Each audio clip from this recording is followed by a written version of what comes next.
Thank you. ನಾನು ರೇಣುಕಾರಾಧ್ಯ, ಬಳ್ಳಾರಿ ಜಿಲ್ಲೆಯ ವರದಿಗಾರ. ಗಣಿನಾಡು ಬಳ್ಳಾರಿಯಲ್ಲಿ ಸಾಕಷ್ಟು ಐತಿಹಾಸಿಕ ತಾಣಗಳು ಇರ್ತಕ್ಕಂಥದ್ದು. ಅದರಲ್ಲೂ ಬಳ್ಳಾರಿಯ ಅಹಂಭಾವಿ ಪ್ರದೇಶ ಅಂದರೆ ಸಾಕಷ್ಟು ಫೇಮಸ್ಸು. ಅಹಂಭಾವಿ ಪ್ರದೇಶಕ್ಕೆ ಆ ಹೆಸರು ಬರೋದಕ್ಕೆ ಪ್ರಮುಖ ಕಾರಣ ಅಂದರೆ ಅಲ್ಲಿರ್ತಕ್ಕಂಥ ಒಂದು ಸಾವಿರಾರು ವರ್ಷಗಳ ಇತಿಹಾಸ ಇರತಕ್ಕಂಥ ಒಂದು ಬಾವಿ. ಆ ಬಾವಿಯ ಮುಂಭಾಗದಲ್ಲಿ ನಾನಿದ್ದೇನೆ. ಈ ದೃಶ್ಯದಲ್ಲಿ ನೀವು ನೋಡ್ಬೋದು ಎಷ್ಟೊಂದು ಅದ್ಭುತವಾಗಿದೆ ಅಂದರೆ ಸಾವಿರಾರು ವರ್ಷಗಳ ಹಿಂದೆ ನಿರ್ಮಾಣ ಮಾಡಿರ್ತಕ್ಕಂಥ ಈ ಬಾವಿಯ ಹೆಸರನ್ನು ಈ ಪ್ರದೇಶಕ್ಕೆ ಇಡಲಾಗಿದೆ. ಈ ಅಹಂಭಾವಿ ಪ್ರದೇಶ ಅನ್ನೋದು ಬಳ್ಳಾರಿಯಲ್ಲಿ ಸಾಕಷ್ಟು ಫೇಮಸ್ ಆಗಿರ್ತಕ್ಕಂಥ ಪ್ರದೇಶ. ಆದರೆ ಈ ಬಾವಿಯ ಪರಿಸ್ಥಿತಿ ಮೇಲ್ನೋಟಕ್ಕೆ ಚೆನ್ನಾಗಿ ಕಂಡರೂ ಕೂಡ ಇನ್ನೊಂದು ಭಾಗದಲ್ಲಿ ನಾನು ನಿಮಗೆ ತೋರಿಸ್ತಾ ಹೋಗ್ತೀನಿ. ಸಂಪೂರ್ಣವಾಗಿ ಬಾವಿ ಹಾಳಾಗ್ತಾ ಇರ್ತಕ್ಕಂಥದ್ದು. ಅಹಂಭಾವಿ ಏನಿದೆ ಅದು ಸಂಪೂರ್ಣವಾಗಿ ಹಾಳಾಗ್ತಾ ಇರ್ತಕ್ಕಂಥದ್ದು. ಅದರ ಗೋಡೆಗಳಲ್ಲಿ ಈಗಾಗಲೇ ಸಾಕಷ್ಟು ಗಿಡಗಂಟೆಗಳು ಬೆಳೆದಿವೆ.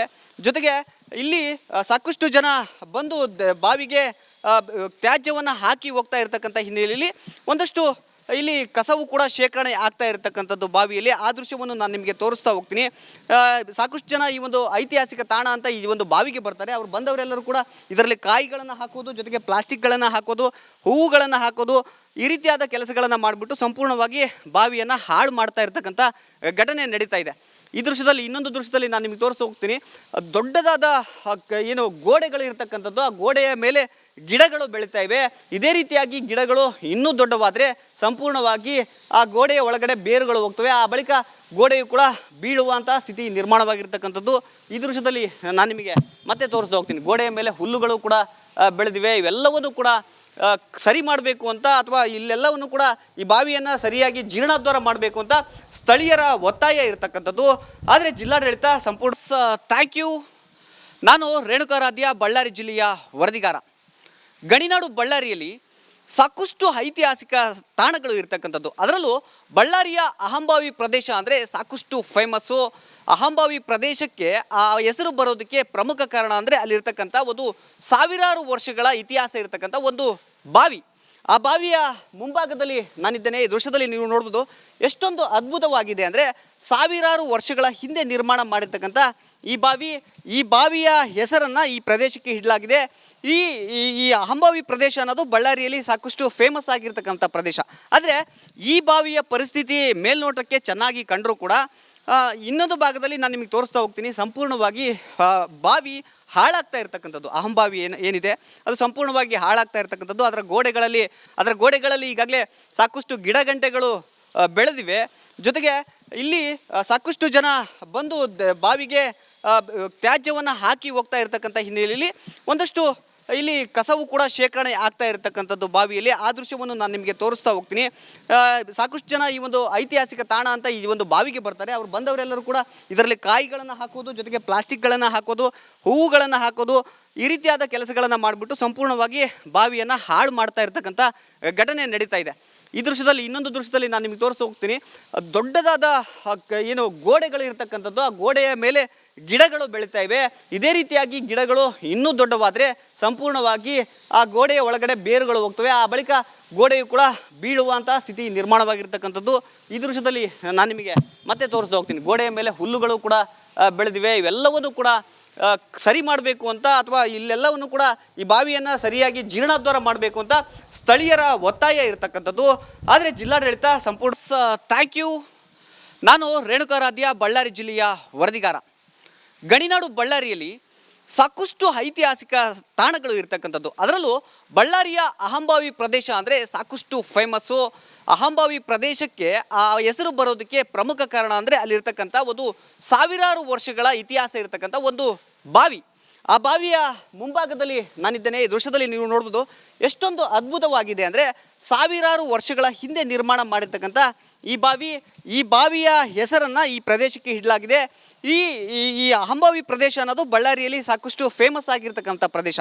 ಆದರೆ ಈ ಬಾವಿಯ ಪರಿಸ್ಥಿತಿ ಮೇಲ್ನೋಟಕ್ಕೆ ಚೆನ್ನಾಗಿ ಕಂಡರೂ ಕೂಡ ಇನ್ನೊಂದು ಭಾಗದಲ್ಲಿ ನಾನು ನಿಮಗೆ ತೋರಿಸ್ತಾ ಹೋಗ್ತೀನಿ. ಸಂಪೂರ್ಣವಾಗಿ ಬಾವಿ ಹಾಳಾಗ್ತಾ ಇರ್ತಕ್ಕಂಥದ್ದು. ಅಹಂಭಾವಿ ಏನಿದೆ ಅದು ಸಂಪೂರ್ಣವಾಗಿ ಹಾಳಾಗ್ತಾ ಇರ್ತಕ್ಕಂಥದ್ದು. ಅದರ ಗೋಡೆಗಳಲ್ಲಿ ಈಗಾಗಲೇ ಸಾಕಷ್ಟು ಗಿಡಗಂಟೆಗಳು ಬೆಳೆದಿವೆ. ಜೊತೆಗೆ ಇಲ್ಲಿ ಸಾಕಷ್ಟು ಜನ ಬಂದು ಬಾವಿಗೆ ತ್ಯಾಜ್ಯವನ್ನು ಹಾಕಿ ಹೋಗ್ತಾ ಇರ್ತಕ್ಕಂಥ ಹಿನ್ನೆಲೆಯಲ್ಲಿ ಒಂದಷ್ಟು ಇಲ್ಲಿ ಕಸವು ಕೂಡ ಶೇಖರಣೆ ಆಗ್ತಾ ಇರತಕ್ಕಂಥದ್ದು ಬಾವಿಯಲ್ಲಿ. ಆ ದೃಶ್ಯವನ್ನು ನಾನು ನಿಮಗೆ ತೋರಿಸ್ತಾ ಹೋಗ್ತೀನಿ. ಸಾಕಷ್ಟು ಜನ ಈ ಒಂದು ಐತಿಹಾಸಿಕ ತಾಣ ಅಂತ ಈ ಒಂದು ಬಾವಿಗೆ ಬರ್ತಾರೆ. ಅವ್ರು ಬಂದವರೆಲ್ಲರೂ ಕೂಡ ಇದರಲ್ಲಿ ಕಾಯಿಗಳನ್ನು ಹಾಕೋದು, ಜೊತೆಗೆ ಪ್ಲಾಸ್ಟಿಕ್ಗಳನ್ನು ಹಾಕೋದು, ಹೂವುಗಳನ್ನು ಹಾಕೋದು, ಈ ರೀತಿಯಾದ ಕೆಲಸಗಳನ್ನು ಮಾಡಿಬಿಟ್ಟು ಸಂಪೂರ್ಣವಾಗಿ ಬಾವಿಯನ್ನು ಹಾಳು ಮಾಡ್ತಾ ಇರ್ತಕ್ಕಂಥ ಘಟನೆ ನಡೀತಾ ಇದೆ. ಈ ದೃಶ್ಯದಲ್ಲಿ ಇನ್ನೊಂದು ದೃಶ್ಯದಲ್ಲಿ ನಾನು ನಿಮಗೆ ತೋರಿಸ್ತಾ ಹೋಗ್ತೀನಿ. ದೊಡ್ಡದಾದ ಏನು ಗೋಡೆಗಳು ಇರ್ತಕ್ಕಂಥದ್ದು, ಆ ಗೋಡೆಯ ಮೇಲೆ ಗಿಡಗಳು ಬೆಳೀತಾ ಇವೆ. ಇದೇ ರೀತಿಯಾಗಿ ಗಿಡಗಳು ಇನ್ನೂ ದೊಡ್ಡವಾದರೆ ಸಂಪೂರ್ಣವಾಗಿ ಆ ಗೋಡೆಯ ಒಳಗಡೆ ಬೇರುಗಳು ಹೋಗ್ತವೆ. ಆ ಬಳಿಕ ಗೋಡೆಯು ಕೂಡ ಬೀಳುವಂಥ ಸ್ಥಿತಿ ನಿರ್ಮಾಣವಾಗಿರ್ತಕ್ಕಂಥದ್ದು. ಈ ದೃಶ್ಯದಲ್ಲಿ ನಾನು ನಿಮಗೆ ಮತ್ತೆ ತೋರಿಸ್ತಾ ಹೋಗ್ತೀನಿ. ಗೋಡೆಯ ಮೇಲೆ ಹುಲ್ಲುಗಳು ಕೂಡ ಬೆಳೆದಿವೆ. ಇವೆಲ್ಲವನ್ನು ಕೂಡ ಸರಿ ಮಾಡಬೇಕು ಅಂತ, ಅಥವಾ ಇಲ್ಲೆಲ್ಲವನ್ನು ಕೂಡ ಈ ಬಾವಿಯನ್ನು ಸರಿಯಾಗಿ ಜೀರ್ಣೋದ್ಧಾರ ಮಾಡಬೇಕು ಅಂತ ಸ್ಥಳೀಯರ ಒತ್ತಾಯ ಇರತಕ್ಕಂಥದ್ದು. ಆದರೆ ಜಿಲ್ಲಾಡಳಿತ ಸಂಪೂರ್ಣ ಥ್ಯಾಂಕ್ ಯು. ನಾನು ರೇಣುಕಾರಾಧ್ಯ, ಬಳ್ಳಾರಿ ಜಿಲ್ಲೆಯ ವರದಿಗಾರ. ಗಣಿನಾಡು ಬಳ್ಳಾರಿಯಲ್ಲಿ ಸಾಕಷ್ಟು ಐತಿಹಾಸಿಕ ತಾಣಗಳು ಇರ್ತಕ್ಕಂಥದ್ದು. ಅದರಲ್ಲೂ ಬಳ್ಳಾರಿಯ ಅಹಂಭಾವಿ ಪ್ರದೇಶ ಅಂದರೆ ಸಾಕಷ್ಟು ಫೇಮಸ್ಸು. ಅಹಂಭಾವಿ ಪ್ರದೇಶಕ್ಕೆ ಆ ಹೆಸರು ಬರೋದಕ್ಕೆ ಪ್ರಮುಖ ಕಾರಣ ಅಂದರೆ ಅಲ್ಲಿರ್ತಕ್ಕಂಥ ಒಂದು ಸಾವಿರಾರು ವರ್ಷಗಳ ಇತಿಹಾಸ ಇರತಕ್ಕಂಥ ಒಂದು ಬಾವಿ. ಆ ಬಾವಿಯ ಮುಂಭಾಗದಲ್ಲಿ ನಾನಿದ್ದೇನೆ. ಈ ದೃಶ್ಯದಲ್ಲಿ ನೀವು ನೋಡ್ಬೋದು ಎಷ್ಟೊಂದು ಅದ್ಭುತವಾಗಿದೆ ಅಂದರೆ ಸಾವಿರಾರು ವರ್ಷಗಳ ಹಿಂದೆ ನಿರ್ಮಾಣ ಮಾಡಿರ್ತಕ್ಕಂಥ ಈ ಬಾವಿಯ ಹೆಸರನ್ನು ಈ ಪ್ರದೇಶಕ್ಕೆ ಇಡಲಾಗಿದೆ. ಈ ಅಹಂಭಾವಿ ಪ್ರದೇಶ ಅನ್ನೋದು ಬಳ್ಳಾರಿಯಲ್ಲಿ ಸಾಕಷ್ಟು ಫೇಮಸ್ ಆಗಿರ್ತಕ್ಕಂಥ ಪ್ರದೇಶ. ಆದರೆ ಈ ಬಾವಿಯ ಪರಿಸ್ಥಿತಿ ಮೇಲ್ನೋಟಕ್ಕೆ ಚೆನ್ನಾಗಿ ಕಂಡರೂ ಕೂಡ ಇನ್ನೊಂದು ಭಾಗದಲ್ಲಿ ನಾನು ನಿಮಗೆ ತೋರಿಸ್ತಾ ಹೋಗ್ತೀನಿ. ಸಂಪೂರ್ಣವಾಗಿ ಬಾವಿ ಹಾಳಾಗ್ತಾ ಇರ್ತಕ್ಕಂಥದ್ದು. ಅಹಂಭಾವಿ ಏನಿದೆ ಅದು ಸಂಪೂರ್ಣವಾಗಿ ಹಾಳಾಗ್ತಾ ಇರ್ತಕ್ಕಂಥದ್ದು. ಅದರ ಗೋಡೆಗಳಲ್ಲಿ ಈಗಾಗಲೇ ಸಾಕಷ್ಟು ಗಿಡಗಂಟೆಗಳು ಬೆಳೆದಿವೆ. ಜೊತೆಗೆ ಇಲ್ಲಿ ಸಾಕಷ್ಟು ಜನ ಬಂದು ಬಾವಿಗೆ ತ್ಯಾಜ್ಯವನ್ನು ಹಾಕಿ ಹೋಗ್ತಾ ಇರ್ತಕ್ಕಂಥ ಹಿನ್ನೆಲೆಯಲ್ಲಿ ಒಂದಷ್ಟು ಇಲ್ಲಿ ಕಸವು ಕೂಡ ಶೇಖರಣೆ ಆಗ್ತಾ ಇರತಕ್ಕಂಥದ್ದು ಬಾವಿಯಲ್ಲಿ. ಆ ದೃಶ್ಯವನ್ನು ನಾನು ನಿಮಗೆ ತೋರಿಸ್ತಾ ಹೋಗ್ತೀನಿ. ಸಾಕಷ್ಟು ಜನ ಈ ಒಂದು ಐತಿಹಾಸಿಕ ತಾಣ ಅಂತ ಈ ಒಂದು ಬಾವಿಗೆ ಬರ್ತಾರೆ. ಅವ್ರು ಬಂದವರೆಲ್ಲರೂ ಕೂಡ ಇದರಲ್ಲಿ ಕಾಯಿಗಳನ್ನು ಹಾಕೋದು, ಜೊತೆಗೆ ಪ್ಲಾಸ್ಟಿಕ್ಗಳನ್ನು ಹಾಕೋದು, ಹೂವುಗಳನ್ನು ಹಾಕೋದು, ಈ ರೀತಿಯಾದ ಕೆಲಸಗಳನ್ನು ಮಾಡಿಬಿಟ್ಟು ಸಂಪೂರ್ಣವಾಗಿ ಬಾವಿಯನ್ನು ಹಾಳು ಮಾಡ್ತಾ ಇರ್ತಕ್ಕಂಥ ಘಟನೆ ನಡೀತಾ ಇದೆ. ಈ ದೃಶ್ಯದಲ್ಲಿ ಇನ್ನೊಂದು ದೃಶ್ಯದಲ್ಲಿ ನಾನು ನಿಮಗೆ ತೋರಿಸ್ತಾ ಹೋಗ್ತೀನಿ. ದೊಡ್ಡದಾದ ಏನು ಗೋಡೆಗಳು ಇರ್ತಕ್ಕಂಥದ್ದು, ಆ ಗೋಡೆಯ ಮೇಲೆ ಗಿಡಗಳು ಬೆಳೀತಾ ಇವೆ.